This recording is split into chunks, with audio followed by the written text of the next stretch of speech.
Welcome to the Daily Debates podcast, brought to you by musicfootballfatherhood.com. And this is the podcast for dads who want more open conversations about fatherhood. And today I'm really excited because we're delving into a topic which I think there's a lot of conversation around, but hopefully we can kind of look at it from a different angle today. So we're looking at activism and fatherhood. And we've got four people around this table who are all involved in their own way in terms of their own cause and activism to an extent as well. So to my right, we have... I'm Machel, teacher, blogger, media guy. In terms of activism, I'd probably say more so in terms of teaching, although I probably shouldn't say that. But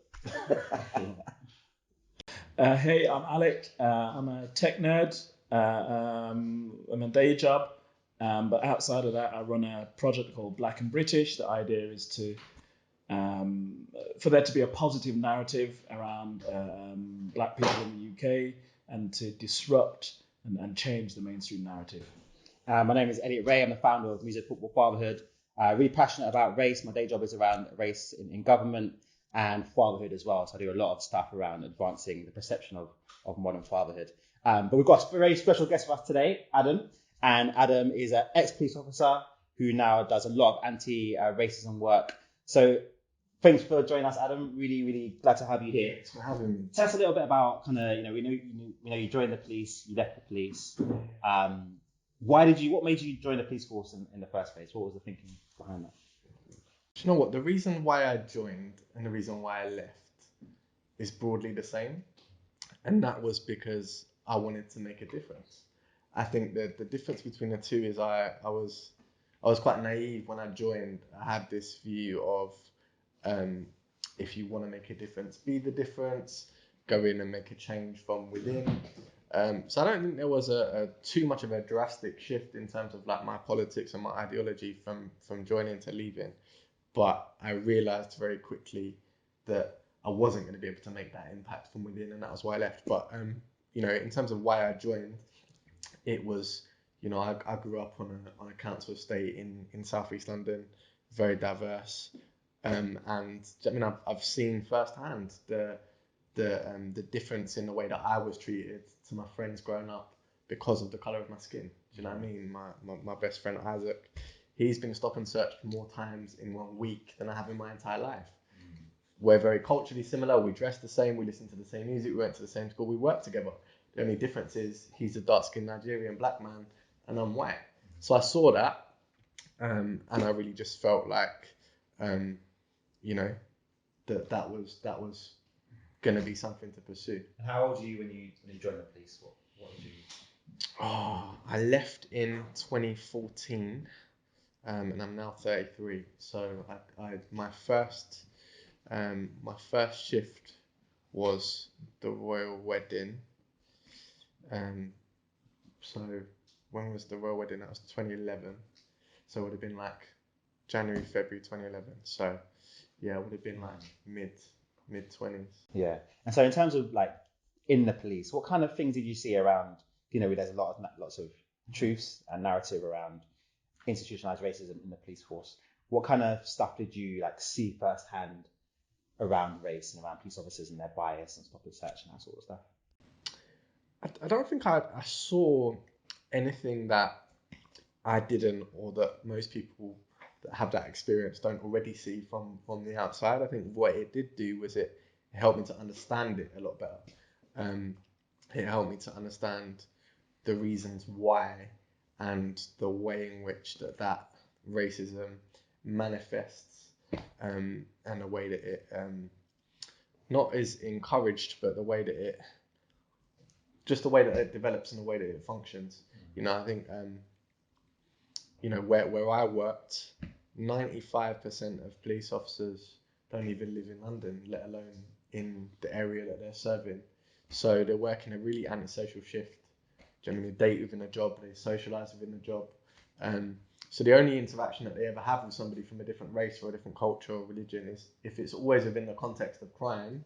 Naturally, over a period of time, you begin to connect those dots, right? Because when they're stopping someone, they're not seeing that could be my next door neighbour, or that could be my nephew, or that could be there's that disconnect.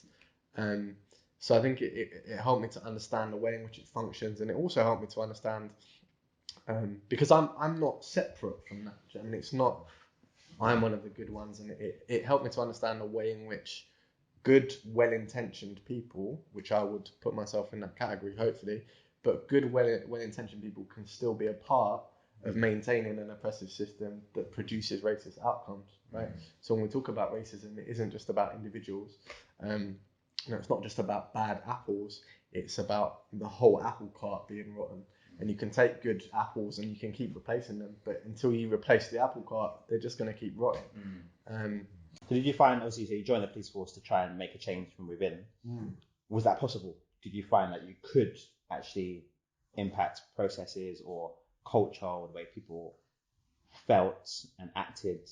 Did you try, and were you successful? I think it depends on what your goal is and on what level you see that change, right? So yeah, you can always make change on a micro level in terms of one-on-one relationships, and you can make small cultural changes. But my personal belief and opinion is that in order for you to be able to get to a point where you're going to be able to make any kind of real meaningful change on any sort of systemic level, it would have meant for me compromising, going against things that I fundamentally believe in, and being silent.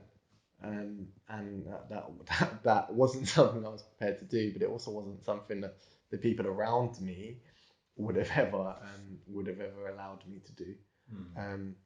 So yeah, I don't believe you can make small changes, but it certainly wasn't the change that I wanted to see. So you left 2014. Yeah. And what was the main thing that you thought, actually, this is I'm leaving now, I've had enough? What was there a particular thing that happened? I knew I wanted to leave from the first year. So,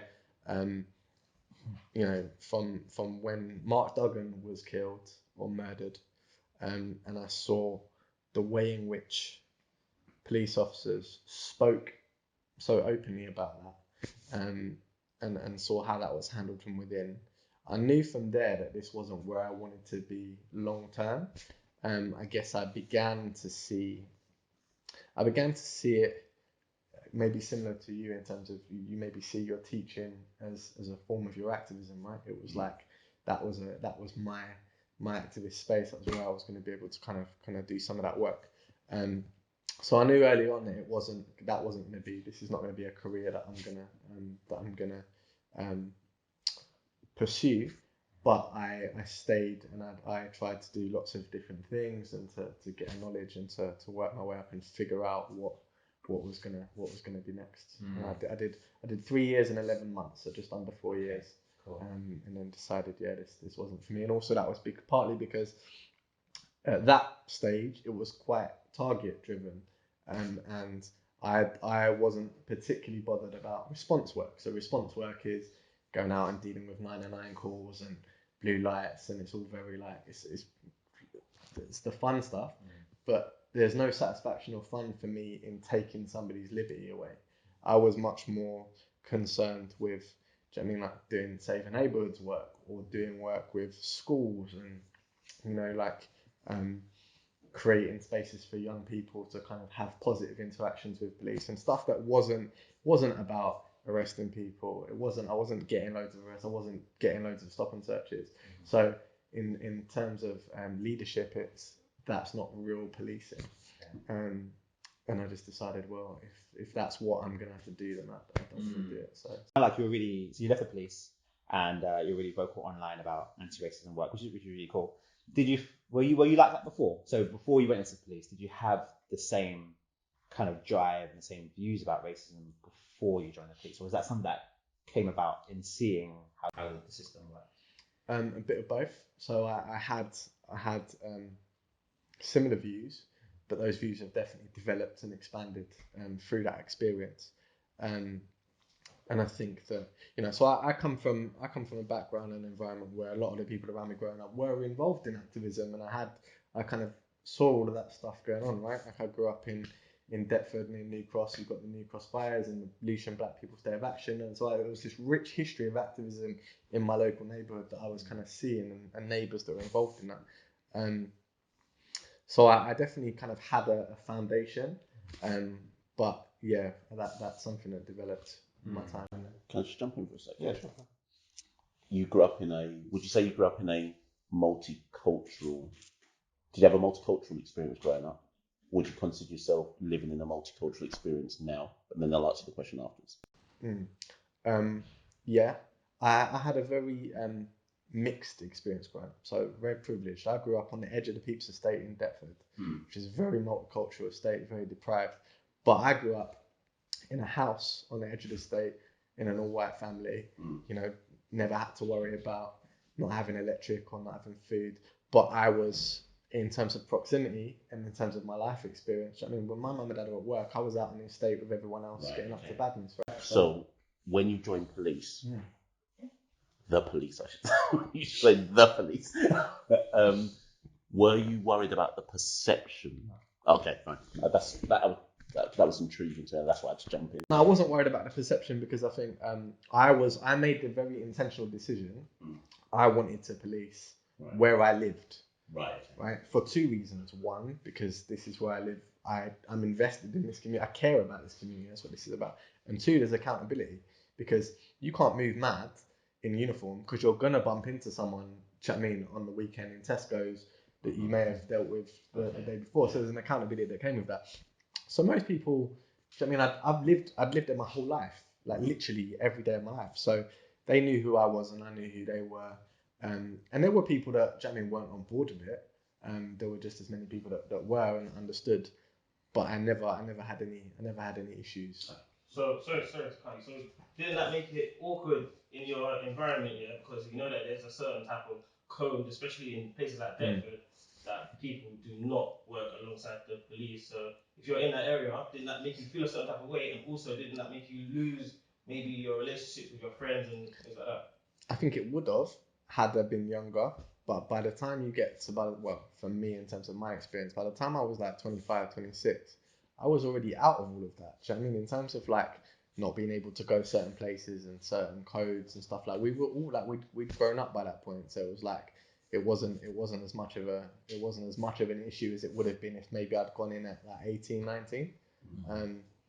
But yeah, it wasn't something that I experienced or was overly worried about. So nobody treated you in a different type of way or anything? No. No, do you know what I mean? I know who was shot in on the estate and X, Y, and Z, but we never they did their thing, I did my thing, and it wasn't an issue. So leaving the police there. This is really interesting. So leaving the police, what was the timeline between that and then, being the vocal kind of anti-racist campaigner you are now? What was the transition like? Man, do you know what? I don't know, because I fell into it.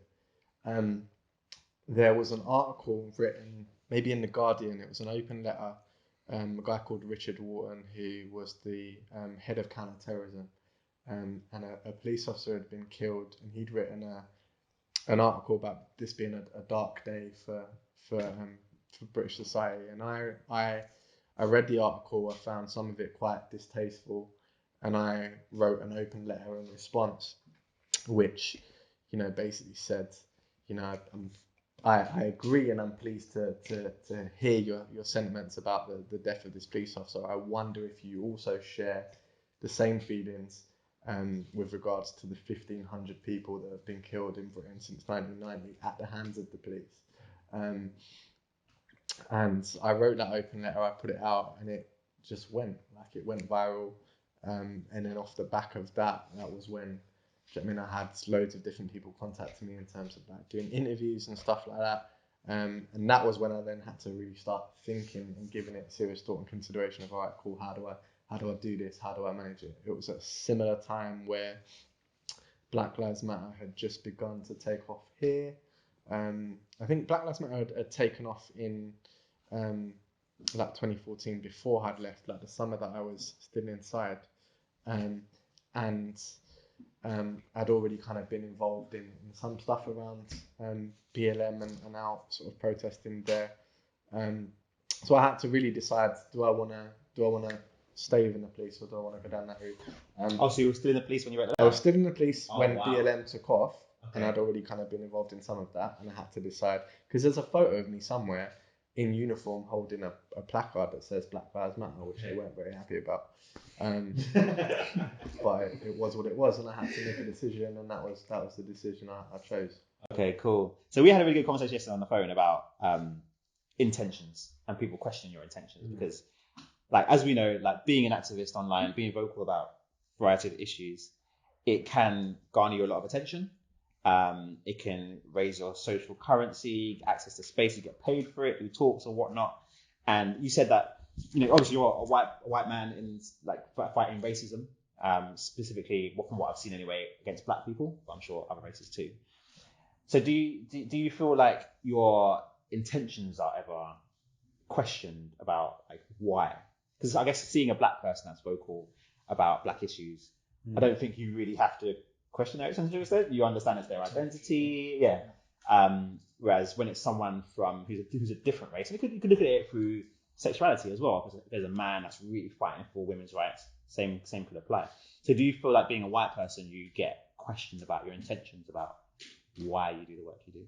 Yeah, I do, but I feel like that comes with it. So I do have my intentions questioned. However, I understand it, and I would question a white person's intentions doing the same work, and I think it's important to have those questions leveled, and it's important to be able to answer them. Do you know what I mean? So yeah, I have, but I understand why, and I think that I don't have an issue with those intentions being questioned. And what kind of things do people say in terms of question your intention? Like, what kind of conversations do you have with people? Depends who it's coming from. Do you know what I mean? So you get some people that might be on the far right, that might be like, you're a race traitor, you think you're black, you want to be black. Like, I've had all of that. Then you might get things that you brought up. So career gain, financial gain. I think sexual access is another big one. I think people shy away from talking about, but sexual access is Activism is sexy, man. It can be. A lot of people find it sexy. That's not. But particularly in terms of race, there's a lot of there are, I'm not going to call people out, but there are white people that I would consider who do it for those reasons, because they don't have access to those, whether it be a black man or a black woman or whatever their dating preference is, and this now gives them access in terms of being in those spaces and having those conversations. So I think that all of those things are things that are brought up, and maybe some other stuff that maybe I haven't heard. Do you guys feel the same in terms of, like, you're very vocal online and you have black and British? Yeah. Do you feel like people question your intentions around the stuff that you do, the stuff that you say? I don't know about people questioning my intentions, because largely everything that I have done, people are supportive in that. The comments are good. I guess the only thing that intentions were ever questioned was, you remember that podcast thing? So one of the things that I put out was, I collect a lot of data. I'm a tech geek, and a data geek, so I've got more data than I'd care to imagine, more data than I know what to do with. And one of the things that I do is I collect. I've got a massive database of podcasts that are either created by black British people or created for black British people, and they stem across a whole different set of subjects, from topics for men, women, parenting, technology, creatives, Ash's Caribbean podcast is on that list, etc. And so around the middle of last year, I put out my top 20 and said, hey, you know what? These are my top 20. And of all the other things that I've put out there, things about changing the narrative, some deep things that were either memes around empowering the black community and all the rest of it. The thing that got the most attention when I look at my stats on Twitter, even when I was just doing the review of 2019, coming into 2020, that month, it goes off the scale, the engagements, everything, and it was about my top 20 not being their top 20. Oh, you missed this podcast of these people. I'm like, Oh yeah. really, of all the things that I talk about on this project about changing the narrative, about being a positive platform for Black British people, whatever, you're going on about podcasts. Wow, Jesus. So, and within that, people say, oh, you've got an agenda. You must be on an agenda to promote these particular podcasts, because why haven't you promoted these particular ones? I'm like, wow, okay. So I've spent my own time, my own money to do something for the community, not expecting anything in return, because also as well, my intentions, all started with my boys. I'm like, you know what? And I did this as a private thing, and so that gathering all the data and info, and it was to give to my boys when they get to a particular age, and for them to see a narrative that is different than the mainstream. And then I was like, you know what? I should really put this out there, because the type of people that I see, and in terms of the research and what they're doing, and prominent people, whether it be business or creative or technology or finance or whatever it is, these are all amazing things that we don't see in mainstream. So I should share this. It'd still be about my boys, and having access to that information, but I want to start sharing it and putting it out there. So it was disappointing, to be honest with you. It was disappointing that of all the things that got the most interest, it was about a few podcasts. And Machel, have you had any backlash online for things that you say? How have you dealt with that? I think I'm pretty fearless when it comes to all that stuff. I think ultimately, the backlash that I tend to get if I say anything that's even remotely controversial, usually it'll be about politics. We're living in very tense political and social economic times, and I think, and this is what actually I find Adam quite fascinating here, because I don't know if Adam's in an enviable position or if he's in an unenviable position.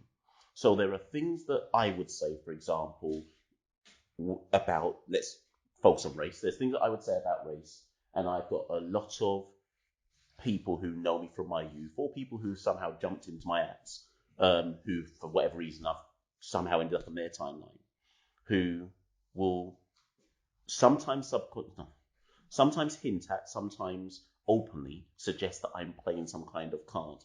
If there's one thing that will frustrate me, is the idea that there is a race card as opposed to a lived experience. And that stuff doesn't get to me, but it just shows me how difficult the conversations around race are. Let's just focus on this country, obviously worldwide, but let's focus on this country. And the idea, and this is where I'm going to pivot to Adam, the idea that you can't genuinely talk about race issues, whether you be white, Chinese, black, whatever, you can't genuinely talk about race issues unless you have an agenda. And it can't just be an open conversation about factual things that are happening. And that's why, Adam, I've said, I don't know if you're in an enviable or unenviable position. I say enviable because by virtue of being white, does it give you an ability to say stuff that we couldn't, but we're saying the same thing? I don't know. I'm asking you, I don't actually know. Or is it unenviable because people are doubting your legitimacy from possibly our end? By our end, I mean the community. Or, yeah, as you've already kind of pointed at, the kind of sense of you're going to be charged with making coin off outrage, which I do think some people are doing, though. I'm not saying you are. I'm just saying the problem is there are some who are clearly doing that, and that's confusing a lot of the online social media narrative. And I guess that's why I go back to that point about you can't just be genuine anymore. Everyone's questioning where you're coming from. It can't just be, I've seen X, so I'm saying Y. Yeah, well, virtue signaling. I'd like to get some data on. There's a geek in me now. On the term virtue signaling and how much it is used now, because I see so much of that now where people who have got honest, altruistic intentions, the first thing someone says, oh, well, you're just virtue signaling or whatever. It's just, oh, really? Kind of, firstly, do you even really understand what it means? And secondly, have we sunk so low as a society that we just have such disbelief in people having honest intentions, which is crazy if we have. On the point that you raised about Adam potentially being in a position to talk about things that as black people we might not be able to. Gary Neville's interview on thing on Sky where he was talking about it, and it was just like, wow, that there is absolutely an element of that, right? Because people have been talking about the same sets of things like Gary Neville's talking about for donkeys years. Suddenly, Gary Neville is hailed, hey. And so, yeah, don't get me started. And what do you think about that in terms of, so obviously there's the privilege, but it comes with, to quote Stormzy, a heavy head as well. What do you think about, I guess, what Machel is saying around that enviable versus unenviable position? Where do you see yourself in there? Yeah, so I don't think it's necessarily either or. I think it might be enviable in some regards and in other. But you're right, because when we referenced like BLM when that took off here, I remember being at the BLM march in Brixton, and the media at that point wouldn't have even been aware of my role as a police officer. I was just a white guy, but I had 4 different media outlets, Channel 4, London Live, like all of the big ones that wanted to come and interview me. Why? Because I was a white person saying it. I wasn't saying anything that hundreds and thousands of people before me haven't been saying and haven't actually experienced in a way that I haven't, but yet they were willing to hear my voice. So that is entrenched in privilege in and of itself, right? And that's why hopefully, and this is why before we were talking about accountability isn't so important, because hopefully this should never be about me. And hopefully what I'm trying to do is that this is about, I like to think of it like being a megaphone rather than a mouth. So it isn't about my voice. My voice isn't the one that is important. But you will understand from exactly what you've just said, right? Whenever you talk about race, specifically within the context of policing, you normally shut down in the same 3 ways. You're told you're playing the race card. You're told you don't know what it's like to be a police officer, or you're told you've got victim mentality, right? One of those sort of 3 or various combination. Now, if I can come along and say, well, actually, what Mash said is true, and there's weight to that, and here's why. With my experience of being an ex-police officer and a white guy, they can't shut me down in the same way, because hi, guess what? I'm not playing a race card. I am white, and hi, guess what? I do know what it's like to be a police officer. So what I want to be able to do, and if I'm failing, then that's something that I need to be accountable on and adapt. But it's about supporting and adding weight to those existing voices and supporting those campaigns.